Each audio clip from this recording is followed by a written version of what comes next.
nos resgata, estende a tua graça e a tua misericórdia sobre nós, Pai. Nos leva a esse nível mais profundo de intimidade, Pai.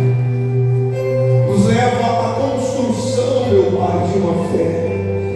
Nos leva à construção de uma espiritualidade, ó Pai, que nos aproxima de Ti, Senhor. Espírito Santo, toma, Pai, sobre cada vida, sobre cada pessoa nessa manhã. Nós queremos viver esse encontro, Pai. Queremos viver essa transformação através da Tua palavra. Transforma minha vida, Jesus, hoje aqui. Transforma meu coração, Jesus. Transforma o meu ser, meu Pai. Peça para Ele. A palavra é geral. A palavra transforma. A palavra cura. A palavra nos tira da dúvida, do medo. A palavra nos fortalece. Deixa a palavra de Deus te fortalecer aqui hoje. Deixa Jesus te tornar uma pessoa forte, meu irmão, capaz de suportar os dissabores, capaz de suportar as dificuldades. Deixa o Senhor mudar completamente a sua interioridade aqui hoje. Ah, Senhor, nós dizemos: vem, Pai, vem, Senhor. Você pode levar isso dentro de todo o teu coração. Vem, Senhor. Aleluia.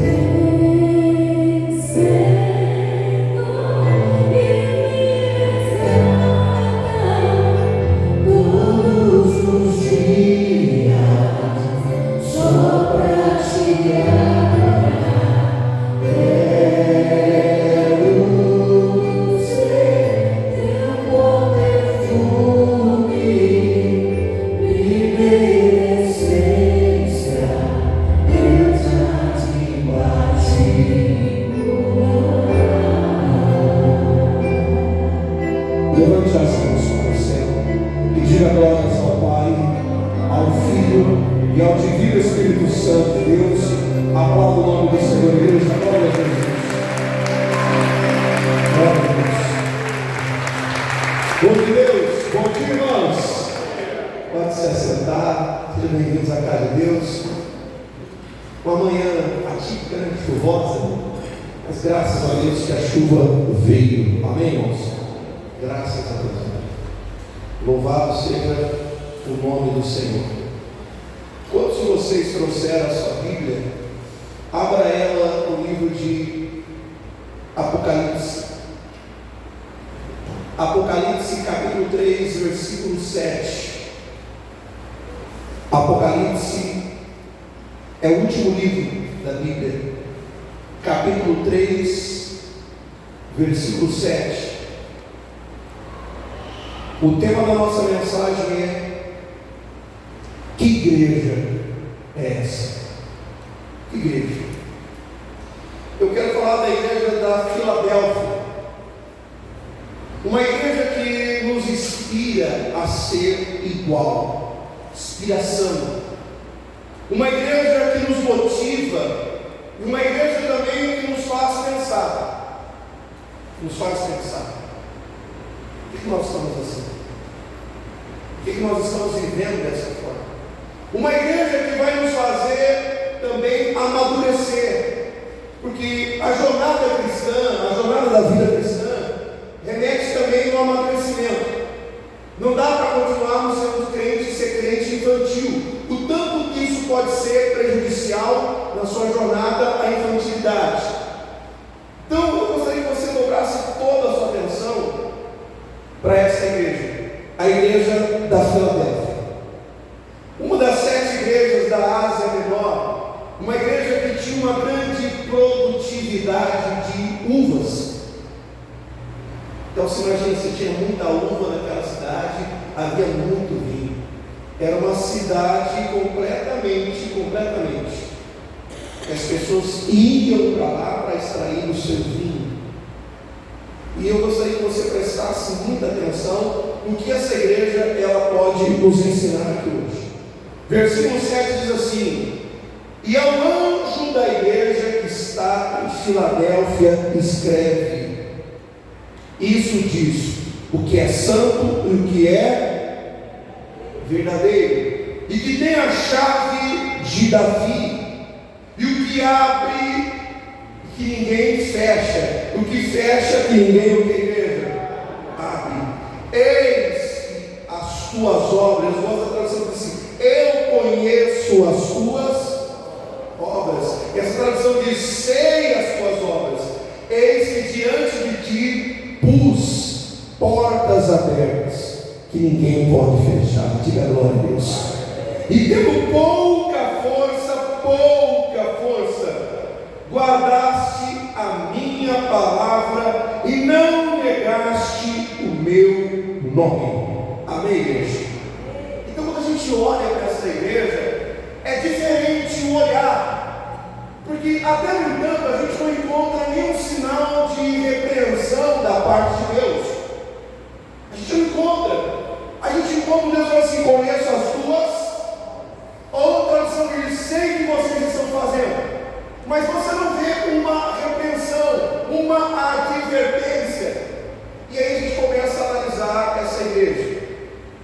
A primeira coisa que eu quero chamar a sua atenção sobre essa igreja é o nome: Filadélfia. Esse nome, essa origem, cada lugar, por exemplo, a cidade da qual hoje meus pais moram, Bebedouro, ela tem esse nome, Bebedouro, porque naquela época passava uma quantidade enorme de gado apenas para tomar água. Então a cidade passou a chamar Bebedouro por causa que os fazendeiros passavam para dar o que, igreja? Agora, essa palavra Filadélfia, ela nasce de uma origem, irmão, significa amor fraternal. Que essa cidade, essa igreja demonstra amor o quê? Fraternal. Que os irmãos se amam verdadeiramente.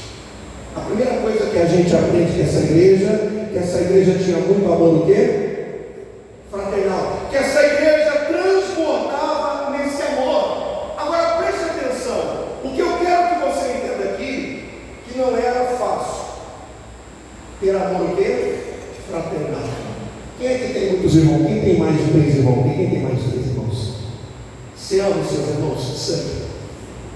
Pastor, de vez em quando cada um casco dele. Já é difícil, é uma verdade. De vez em quando sai faísca, de vez em quando um aponta o dedo para o outro, de vez em quando isso. Então, o que eu quero que você entenda, quando a gente fala de amor fraternal, viver em fraternidade, não é a ausência de brigas. Como assim? Viver amor fraternal não é ter ausência do quê? De brigas. Viver em um ambiente fraternal não significa que ninguém vai falar mal um do outro. Viver em um ambiente fraternal não significa que todo mundo vai ajudar. Como assim, pastor? Viver em um ambiente fraternal não significa que as relações vão ser perfeitas. Talvez agora você deve estar se perguntando: então, para que viver isso? Para quê? Preste atenção no que eu vou falar agora com você. Apesar de tudo isso que havia dentro da igreja de Filadélfia, havia brigas? Lógico. Havia desentendimento? Lógico. Havia pessoas que também não ajudavam? Lógico. Havia pessoas que não falavam bem um do outro? Lógico. Mas agora eu quero que você entenda. Então, o que faz essa igreja ter esse nome, pastor? É o que elas decidiram que ia prevalecer: o amor entre os irmãos. Olha para mim agora. Apesar das brigas, a gente briga ou não briga? Briga ou não briga, irmão? Seja sincero. Briga ou não briga? Mas o que vai prevalecer? A mágoa ou o amor? É que começa a mudança. Apesar daquela igreja ter irmãos que talvez não ajudavam, não faziam um pelo outro, mas o que vai prevalecer entre nós é o quê? Você está vendo que tudo muda? É o que nós decidimos que vai prevalecer. Porque eu encontro pessoas dentro da igreja e falo assim: eu não tenho amizade aqui com ninguém, pastor, dentro da igreja. Mas por quê? Olha, não vou falar não, né? Por quê? Não, porque tem irmão que é assim, tem irmão que fala mal, tem irmão que é isso, então pastor, eu não tenho amizade com mim. Então você deixou prevalecer o ódio, a mágoa, o ressentimento. Por que você não tem amizade com mim? Se biblicamente falando, quando a gente fala do Evangelho, a gente fala dessa conversão de amar a quem? O próximo. Agora, eu decido que vai prevalecer. E quando eu olho para essa igreja, eu não vejo uma igreja perfeitinha, porque, olha, a Bíblia está falando que o nome dela é Filadélfia, o amor fraternal existiu sim, porque eles tomaram uma decisão. Apesar das nossas diferenças, temos muita, mas o que prevalece é o nosso amor. Amém, igreja? Então a primeira coisa que você precisa decidir aqui hoje é o que vai prevalecer. Eu não gosto do irmão. Mas o irmão falou isso. Mas a irmã é isso. Mas o irmão é verdade. É tudo isso que você está falando. Mas a pergunta é: o que vai prevalecer no teu coração? Consegue provocar o irmão do lado perguntando: o que vai prevalecer no seu? O que vai? Apesar de tudo isso que você sabe sobre o irmão, apesar de já ter vivido com esse irmão, pastor, eu vivo ele, eu sei como ele é verdade. Porque eu quero tirar você de uma teologia enganosa e do inferno. Qual é a teologia enganosa e do inferno? Que a gente não viva fraternidade, que a gente não desenvolva isso. E aí a gente fala assim: eu amo a Deus. Eu amo quem? A Deus. E aí o apóstolo João, ele é muito categórico, e ele fala dessa incoerência. Ele fala assim, na primeira epístola de João, no capítulo 4, no versículo 20, ele fala assim: como você diz que ama a Deus e aborrece o seu irmão, como pode dizer que ama o seu irmão? Como é que você pode dizer isso? Se você de fato nunca viu Deus, mas odeia quem igreja o seu, é o que ele fala lá. Como é que pode isso acontecer? Há uma incoerência aqui.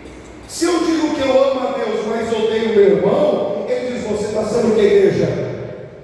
Mentiroso.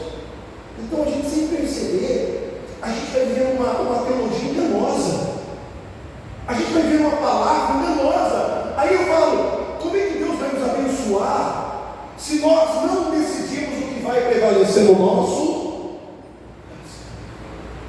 Então eu falo para você, apesar da dificuldade que você está enfrentando em lidar com os irmãos da sua igreja, da sua casa, do seu trabalho, da sua rua, da faculdade, apesar de tudo isso, o que tem que prevalecer no teu coração é o amor. Quem está entendendo isso aqui, diga glória a Deus. É a primeira coisa que essa igreja começa a me ensinar. Segunda coisa que essa igreja ela me ensina.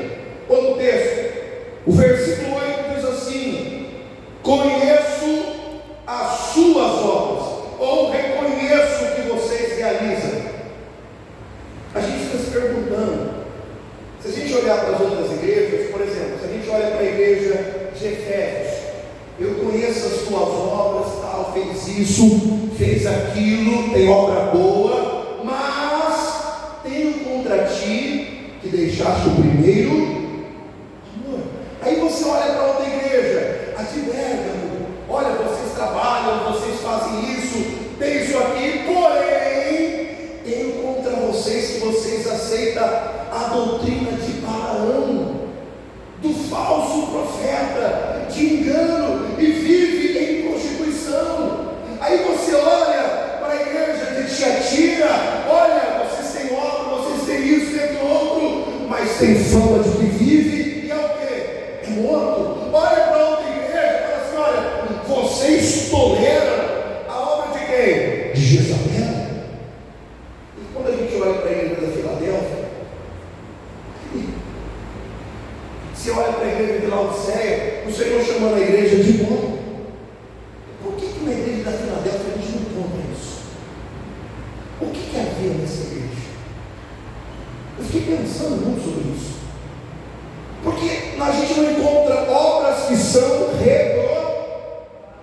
Por quê?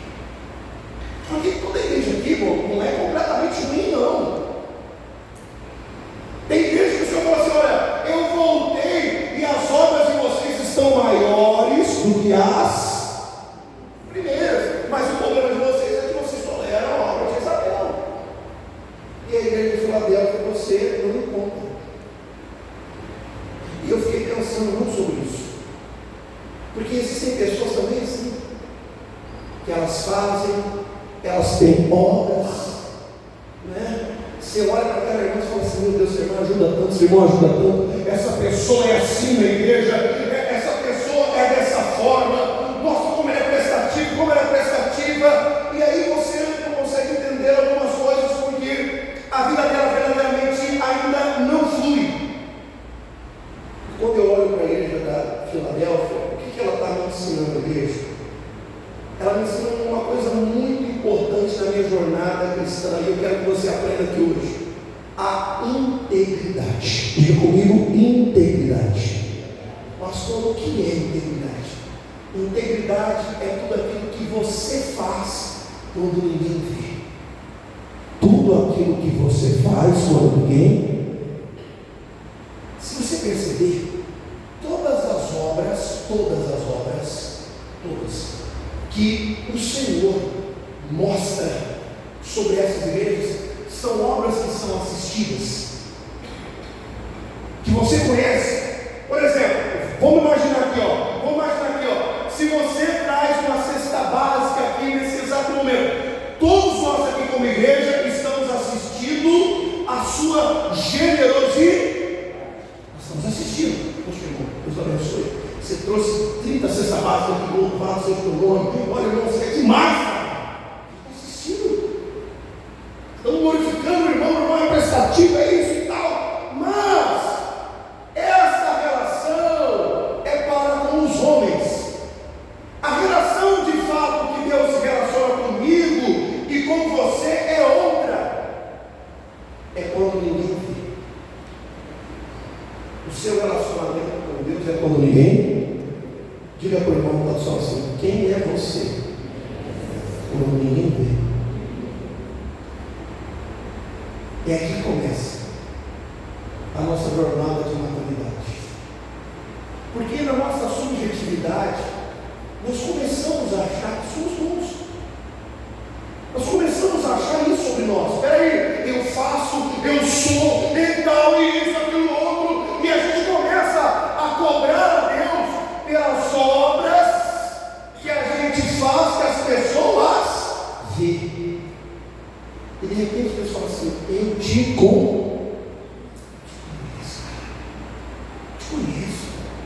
Eu sei quem você é. Quando você está só, eu estou aqui, ó. Eu te conheço. É esta obra que Deus assiste. É esta obra que o Senhor realizava. É esta obra que Deus olhava sobre essa igreja, sobre esse povo. Quem são vocês? Quem é? Quando ninguém vê. Porque, irmãos, é isso que vai assustar a gente.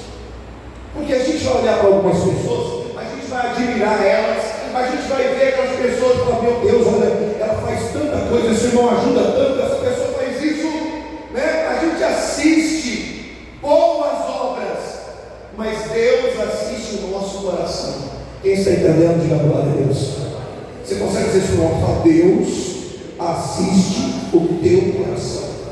Ele diz: eu sondo e esquadrinho o coração do homem e abençoo segundo a sua obra. Amém, igreja? Sou eu, Senhor, esquadrinho. Eu olho para o coração. Então, é isso que eu quero que você entenda. A gente tem que continuar fazendo obras, sim, porque essas são obras retas.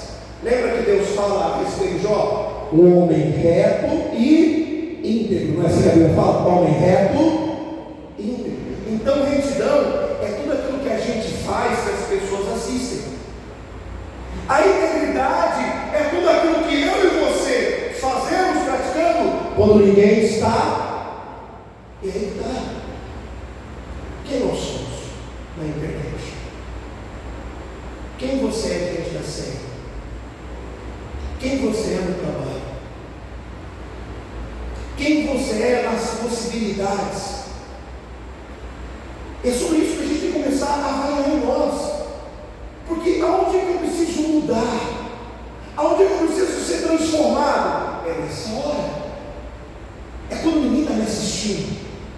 É quando minha esposa não está vendo, quando meu marido não está vendo, quando minha mãe está vendo, quando eu estou na igreja. É essa hora. E essa igreja, irmão, imagina Deus assistindo, olhando as obras da igreja da Filadélfia. Eu estou assistindo, eu estou vendo e olhando. Eu não estou dizendo que essa igreja não é errada, irmãos. Quem está entendendo, diga glória a Deus. Eu não estou dizendo isso, não, a igreja que não errava, que não falhava. Eu estou dizendo que era uma igreja que aprendeu a trabalhar com Deus na integridade. E se a gente quer crescer, irmãos, é nesse caminho. É nesse caminho. Se a gente quer melhorar daqui para frente, é isso aqui. Por que eu não estou sendo abençoado? A gente pergunta, tem hora, né? Porque a gente está vendo todas as nossas boas. Sou dizimista, sou ofertante, venho da igreja e tal, e pá. A gente coloca aquele caminhão de obras, mas esquecemos de olhar na subjetividade nossa quando estamos sozinhos. E aí? Quem é que eu sou de fato diante de Deus? Quem eu sou? O salmista Davi diz em um dos seus salmos, ele fala assim: eu odeio a duplicidade. Eu odeio, ele fala isso nos seus salmos, odeio a duplicidade. Ou seja, só parecer ser uma. E isso que a gente tem que parar na igreja.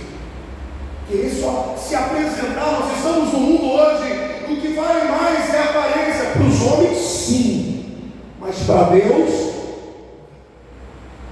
Ele trabalha com a gente, Ele nos assiste, Ele sonda, esquadrinha o nosso coração quando ninguém vê. E nos paga na Bíblia, segundo essa hora.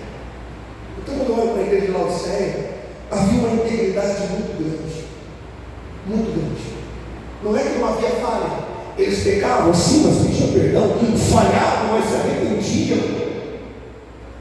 Porque sabia o que fizeram quando Deus não vê. Ou melhor, quando os homens não vê. Então, para analisar que essa é a primeira coisa que nós temos que começar a mudar, se queremos de fato alcançar as coisas de Deus. Amém, igreja? Segundo, o texto diz assim, versículo 8: conheço as obras que vocês realizam, eis que tem posto diante de vocês portas abertas. Diga glória a Deus. Cara, isso é muito forte. Eu coloco diante de vocês portas abertas. Deus está dizendo, eu coloco. Seja sincero, quantos de nós aqui não estamos esperando uma porta se abrir?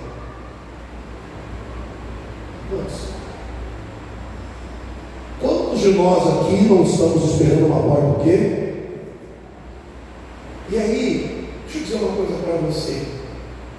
O problema não é Deus abrir porta. O problema está aqui, ó. Quando eu passo por essa porta, no que eu me transformo? Porque Deus vai abrir porta. Amém, igreja? Mas a grande questão é, depois que você passou por essa porta, quem é você? Quem é você? Porque é aqui que modifica muita gente, irmão, na igreja. Enquanto a porta estava fechada, você era um. E depois que a porta abriu? Provoca para o irmão, hoje vai ser uma reunião provocativa. Provoca para o irmão, vai fazer cara feia, mas para provocar o irmão. Perguntei, irmão, quem é você quando a porta se abre?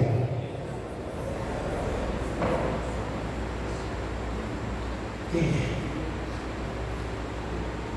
Porque Deus abre porta. Você está tendo a percepção do que Deus estava fazendo naquela igreja? Imagina aquela igreja, por onde ela decidisse ir ou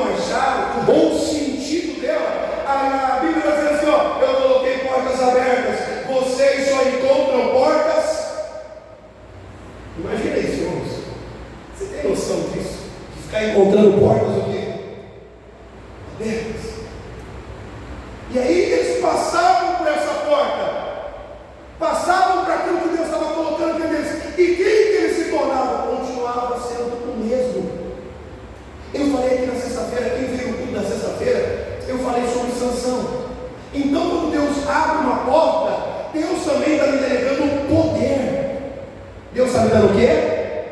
Poder. Deus está prosperando, Deus está abençoando, Deus está curando, Deus está fazendo. Então a porta que se abriu, algo de bom também, o que a igreja? Aconteceu.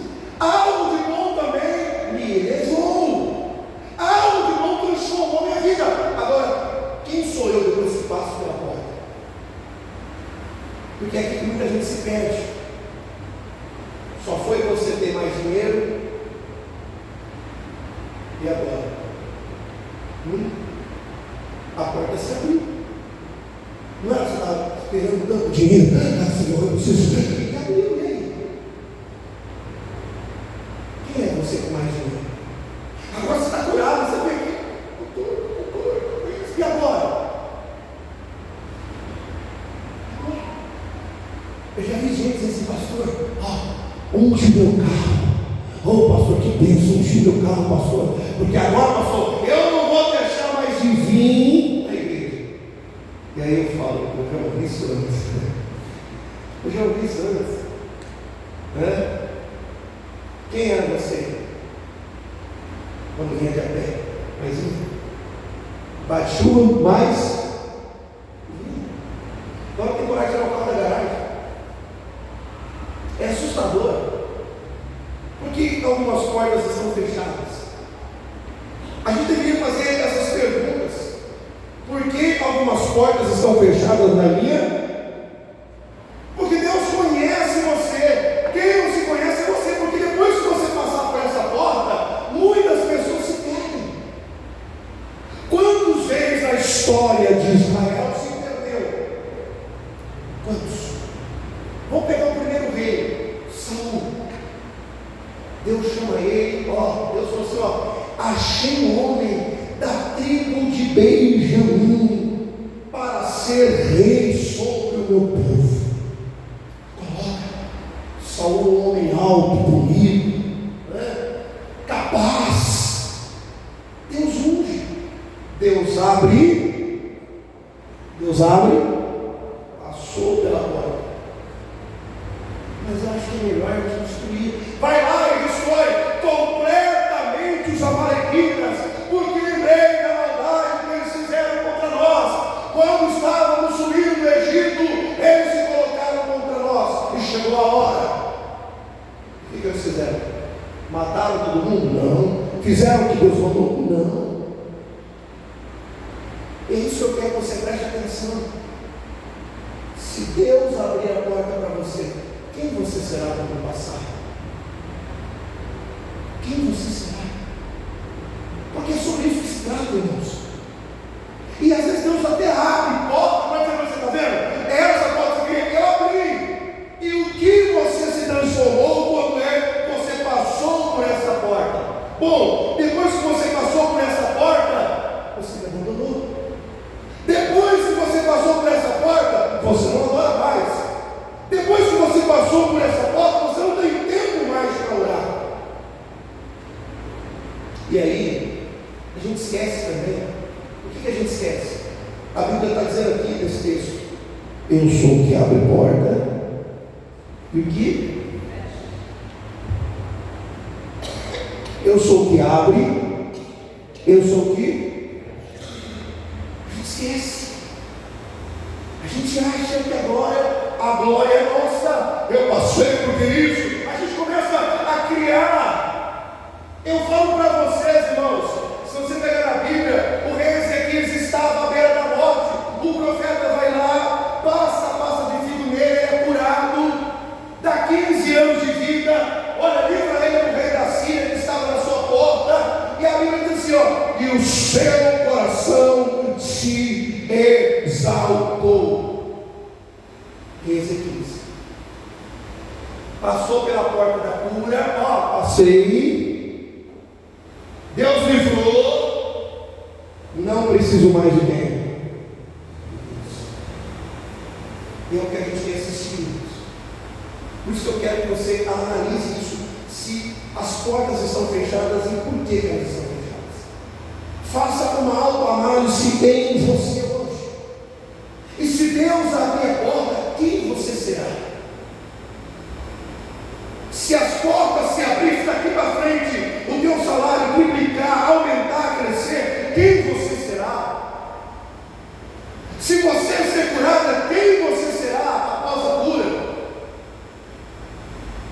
Quem você será? Depois que passar pela... É o que está dizendo para essa igreja. Eu tenho mantido portas.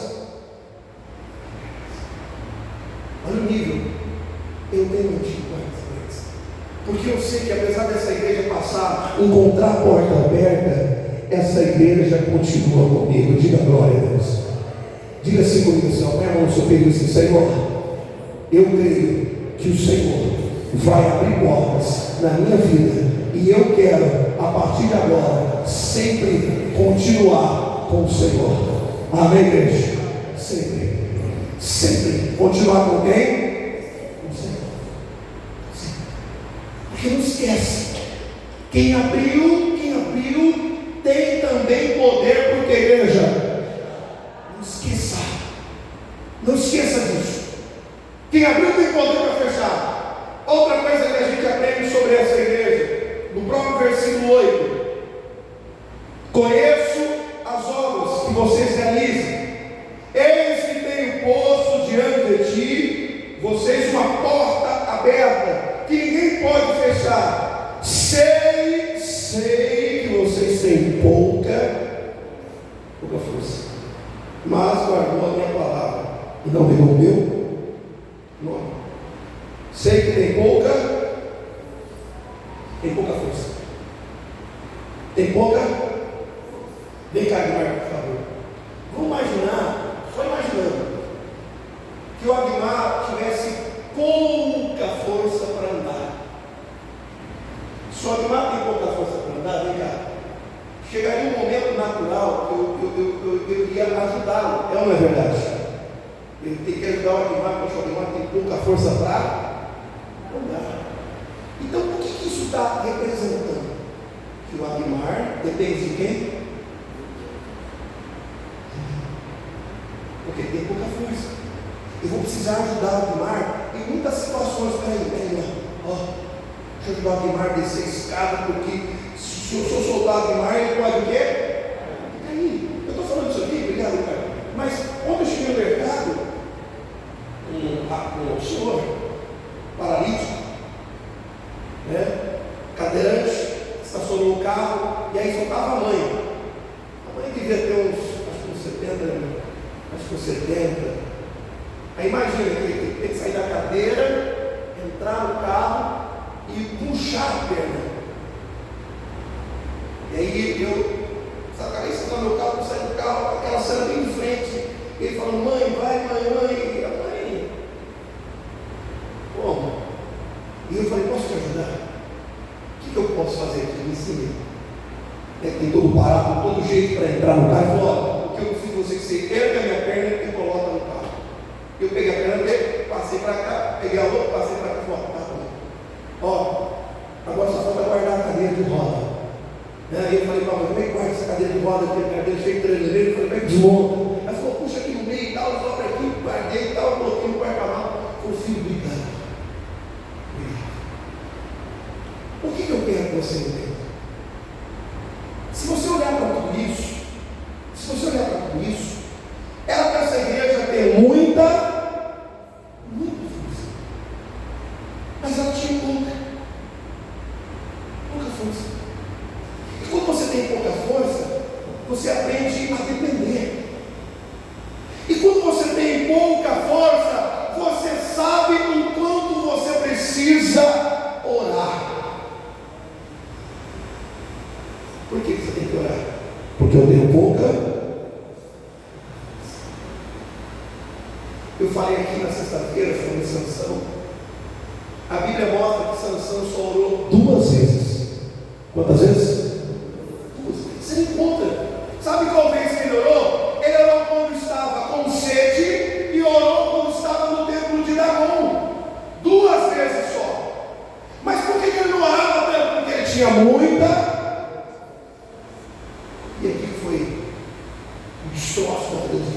Sansão, porque ele acreditava que tinha muita força. É interessante, porque quando a Dalila pergunta, estava ontem à noite, soltei aqui a Bíblia em áudio, a Dalila faz várias perguntas para ele: da onde se consiste a sua grande força? Da onde vem a sua grande força? Você acredita que em nenhum momento ele falou? Ele não fala que a força vem do... Ele não fala. Ele não fala da onde vem a força dele. Ele não fala. Todo momento ela faz essa pergunta: onde vem sua força? Da onde se consiste? Da onde você vem? Onde você precisa da força? E ele não fala. Como se essa força é minha, eu nasci com ela. E quando eu olho para essa igreja, Deus fala assim: vocês têm pouca força. E essa pouca força não atrapalhou, não impediu, porque essa igreja entendeu que todo tempo, em todo processo, elas precisavam do... Porque quando a gente acha que tem muita força, a gente acha isso, tem muita força, a gente acha que não precisa mais de quem? De Deus. E tem muita gente assim. A gente não ora mais, não busca mais, porque acha muita força. E como Sansão fez? Sansão, quando perdeu o cabelo, perdeu as forças, ele falou assim: sairei como da últimas vezes.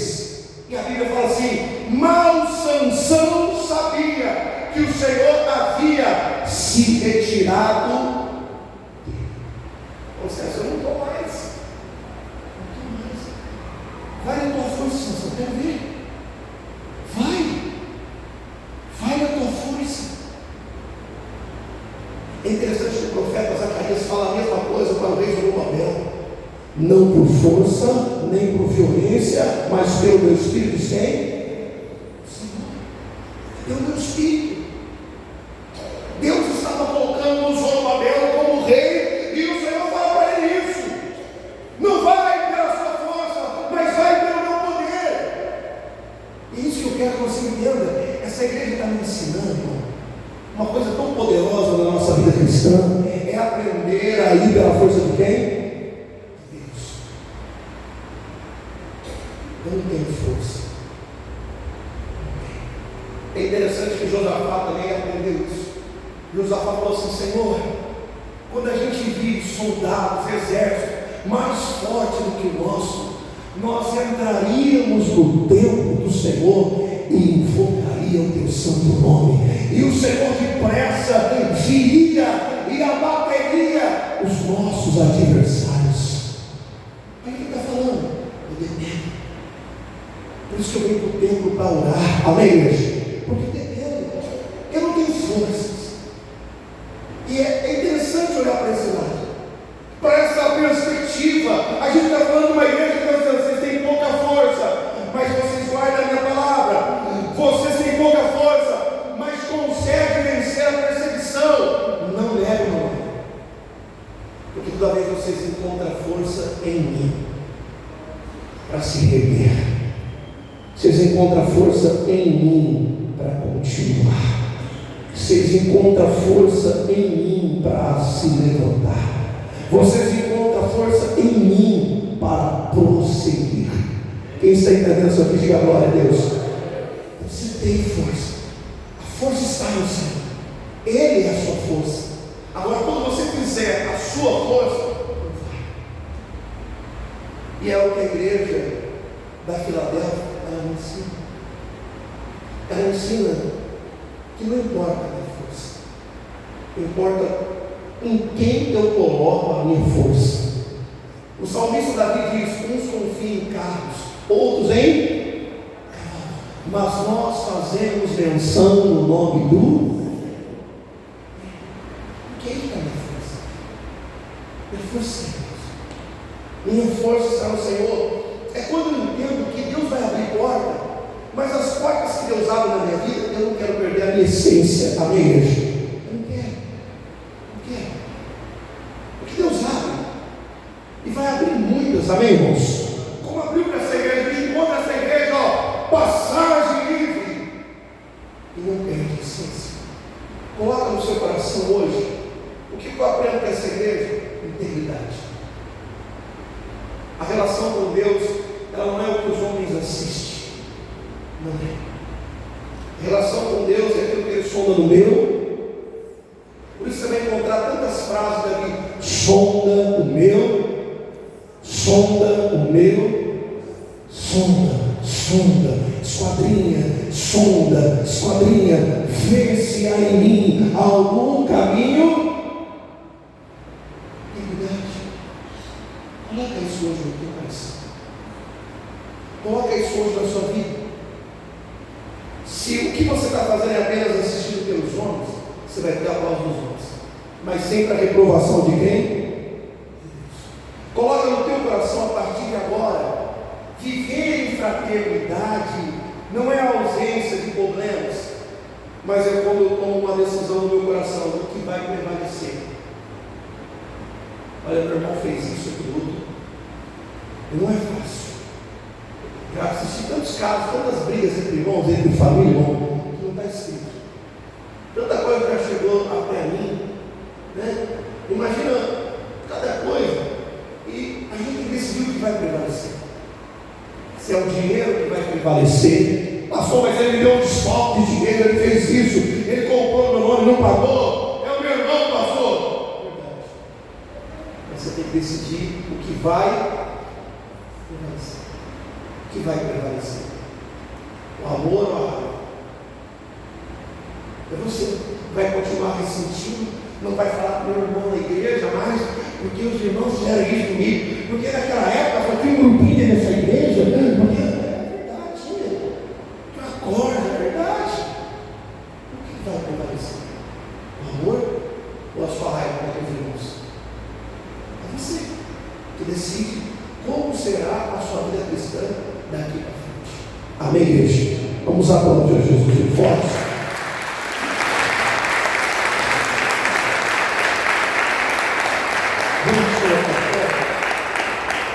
Tem uma canção, sabe? Fala assim: sonda-me, Senhor. Conhece ela? Conhece. Vamos louvar essa.